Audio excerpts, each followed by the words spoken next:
The first thing you need to remember is that this clutch is going to literally traverse, so it's going to push this whole fiberglass rod down toward the outside as you pull the chain.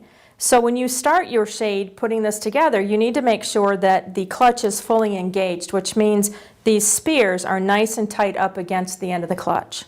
If you do that, as you maneuver your shade up and down, it's going to give you perfect spacing. So that is the first key thing that you need to do.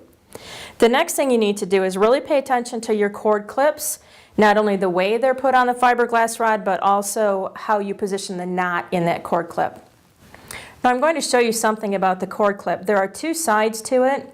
The first side has a very small opening, and that is just for the cord.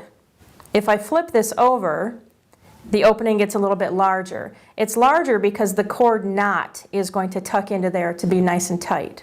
So not only do you need to pay attention to which way your cord goes into the clip, but also your knots always need to face away from the clutch. No matter how many cord clips you have on the fiberglass rod, the knot always goes away from the clutch. You'll notice on this fiberglass rod also there's a black line. That is so that you can line up your cord clips, which gives you the same amount of cord coming down your shade so that it will lift evenly. The two outside cords come up through a shade stop. They're going to go through an eye screw. They absolutely must go under the legs of the clutch, under this clutch leg. It's going to run along under the clutch to another eye screw, down to the fiberglass rod. The cord has gone into the clip. I'll take that off and show you. The cord's gone into the clip. The knot is facing away from the clutch. You just pull it in nice and tight and then go ahead and clip it down. You want the area on that cord clip where the string is, where the lift cord is, to sit on that black line. The other outside cord comes up your shade, up through a shade stop, comes through an eye screw. It's going to go under the leg bracket for the outside last bracket that you have, to another eye screw, and then directly down to the rod. Same thing. Tie it off, clip it onto your cord clip so that the knot is inside the clip, and then again, where that lift cord is, that must be on that black line. Now the easier part to all the running these cords is always the middle cords because there's less steps.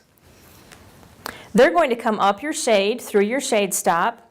There's a small, I'm going to call it a belt loop on the top of this bracket. Right here you can see the little hole.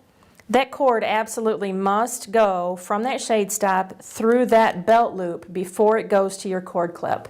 If it's not attached to your bracket, you literally haven't attached your lift cords to your lift system yet.